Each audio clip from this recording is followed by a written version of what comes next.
Ito po, may isa pa na nagsasalita ho na nasasaktan din. Nasasaktan din po kasi natawag siyang pinabili ng suka. O, nandiyan si Ram J. Negros Island. Shoutout sa iyo. Pang-apat nating topic, si Ipe Salvador. O. As a matter of fact po, kagabi nag-uusap kami mag-asawa, O. bakit ganun? Bakit ganun silang kabastos? Wow! Sabi ko, kaya nga ang sinamahan kong slate, yung walang bastos. Diyan pa lang ho, mga kababayan eh. Sorry Ipe, mababash ka dyan sa sinasabi mo. Ano? Diyan pa lang ho, mga kababayan, halata ng pang-uuto yung mga sinasabi nila eh. Doon sa kanilang ano eh. Doon sa kanilang mga campaign rally eh. Ano daw? Kaya daw ang sinamahan niyang slate eh walang bastos. Uulitin pa ba namin o ipapakita pa ba namin yung mga video ng dating Pangulong Duterte? Yung mga pagmumura, yung mga pambabastos sa dating Vice Presidente, yung mga pambabastos sa iba't ibang mga tao. Actually, 'di ba meron pang pakiskis doon sa entablado OFW. Kung ako yung asawa nung OFW na yon, naku. Tapos kiss sa lips, eh hiwalay na tayo. Hindi ho, seryoso mga kababayan. Seryoso, kahit na sabihin na presidente naman yun. Wala namang mali siya yun. Oh, kahit na, hiwalay tayo, bahala ka dyan sa buhay mo. Oh, di ba? Walang bastos. Eh yung asawa ng OFW na yun, panigurado ko masakit sa kanya yun, no? Kahit na, matanda na naman yun eh. Hindi ganun. Yung respeto nila, mga kababayan. At yung mga nabastos na mga buhay, na mga nadamay, na wala namang kinalaman sa usaping droga, pero mga namatay po, nabastos yung buhay na pinakaiingat-ingatan nila.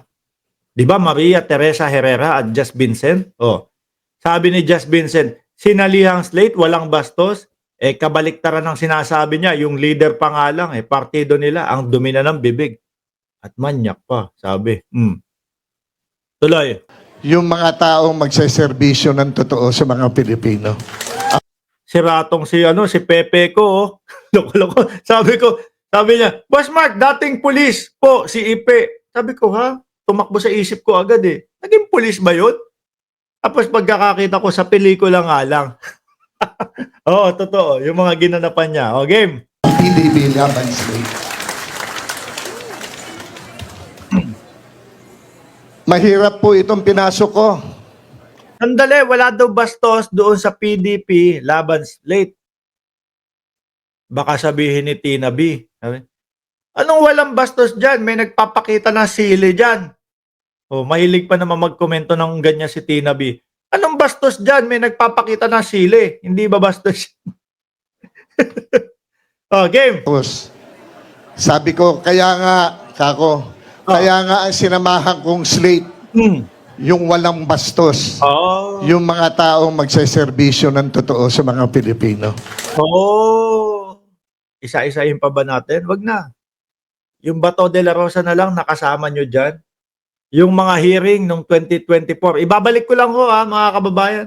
Yung mga hearing nung 2024 na wala naman pong napala ang mamamayang Pilipino. Serbisyo ba yun para sa Pilipino? Serbisyo ba yun para sa ating mga kababayan? Hindi ho, mga bossing. Bakit?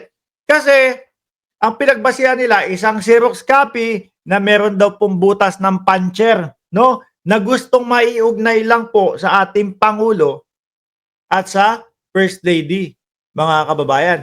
Tanungin nyo po, ano na ending doon? Ano na kinahinatnat nun? Ano ang napala o natamo ng mamamayang Pilipino at ng bansang Pilipinas doon? Wala ho. Parang nga hong kanta ng yun eh. Parang kanta yun ni Francis M., ni Glock 9, at ni parokya ni Edgar, ni Chito. bigla na lang pong nawawala. O, bigla, hindi na alam kung paano matatapos. Wala. Walang katapusan yun, di ba? Bigla na lang, okay, wala nang ganito. Di ho ba, mga kababayan? Yun po ba ang pagseserbisyo sa mamamayang Pilipino? O pagseserbisyo lang sa mga Duterte? Ganun yun eh. Ang PDB laban state. Mahirap po itong pinasok ko. Ay, totoo. Sa'yo talagang manggagaling yan. Alam mo kung sino yung unang nagpahirap sa'yo, Ipe? Si Robin Padilla. Si Robin Padilla po ang nagbuko kay Ipe Salvador, mga kababayan. Bakit ho, no? Ganito kasi ho yan. Nung ibinoto natin, wag kayong magkaila na hindi nyo binoto si Robin Padilla. Malamang marami sa atin ibinoto si Robin Padilla. Kasama po ako. Ano? Nung ibinoto natin si Robin Padilla, mga kababayan, ibinigay natin yung tiwala natin sa kanya na maraming maraming magagawa sa Senado. Eto ho, mga kababayan, si Robin Padilla, si Robin Padilla, ang larawan po, mga bossing, ng mapapakamot. Hindi ko ilalahat. Meron pa din pong mga artista na may kakayanan, no, na magserbisyo sa bayan. Kaya lang, damay po ito kay Robin Padilla. Kasi iisipin natin, mga bossing, ganito pala kapag ka-artista ang binoto natin, magiging komedyante lang sa Senado. Ano? Yun yung binabanggit ko o sinasabi kong si Robin Padilla ang nagbuko, no, kay Ipe Salvador. Bakit to? Kasi iisipin ng sambayan ng Pilipino, yung Robin Padilla, ganito na ang ginawa, Ipe Salvador, ganyan din ang gagawin. Ano po? Magpapaka-Duterte lang sa Senado, mga kababayan. Tingnan niyo po, nagre-reflect naman po di ba? Doon sa mga survey ngayon. Nagre-reflect naman po doon sa posisyon nila sa survey. Number 27, nandoon yung mga pangalan nila. No, ang makakapasok po dapat nasa top 12. Alam niyo po, nagawa ko na po lahat sa buhay ko Eto na. bilang artista. Paiyak na po si Ipe Salvador dyan, mga boss. Nagawa ko na po lahat yung gaganda pang bagay. Nanalo ko 27 beses Best Actor. Ayun. Paiyak na po yan, ha, mga kababayan. Sabi ni Alex, boot, dagdag mo pa si Kuya Will. Ayun. Tapos maririnig natin kay Ipe, kay Kuya Will. Sa kanya natin pag-usapan yung plataforma de gobyerno. Manalo muna.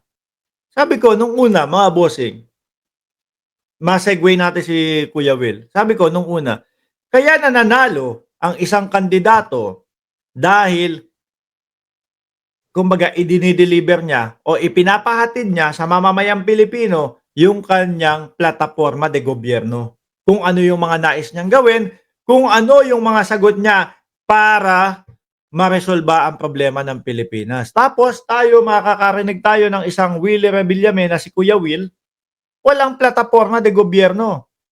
Paano yun? Paano mananalo yun? Kaya lang nabigla ho talaga ako, mga bossing. No? Sabi ko, madami pa din pala talagang mamamayang Pilipino, madami pa din Pilipino na boboto dahil sikat yung tao. Papasok si Will, ha? Ako ho, mga kababayan, fan ako ni Willie Revillame. Nanonood po kasi ako nung Tutok to Win It, yung Wow Wow Win, lahat po yan, sinubaybayan natin. Pero hindi niya ako fan pagdating po sa Senado. Yan po sila, mga kababayan. Di ba? Si Robin Padilla ang naging larawan natin para alam natin, para malaman natin at masabi natin, parehas lang ang gagawin nitong mga ito nung ginagawa ni Robin Padilla ngayon. Clown. Naging box office king ako. Naging superstar ako. Akala ko po, ayos na lahat. Yung pala may kulang pa. Naisara ko nga po yung libro ko Aklat ng Buhay Ko. Ewan ko kung bakit paulit-ulit yung mga DDS dito. Victor Cabral, magkano ang tinatanggap mo kay Tambaloslos? Tatanggap ako kay Martin Romualdez ng pera para para i-play yung mga sinasabi ng mga idol ninyo. Yung mga idol ninyo ang sumisira sa sarili nila. Kahapon o kaninang umaga, ano yung tinapik natin? Si Digong. Ano sinabi niya? Pumatay ng 15 senador. 'Di ba? Para makapasok silang lahat. Pasabugin yung mga senador para makapasok sila lahat.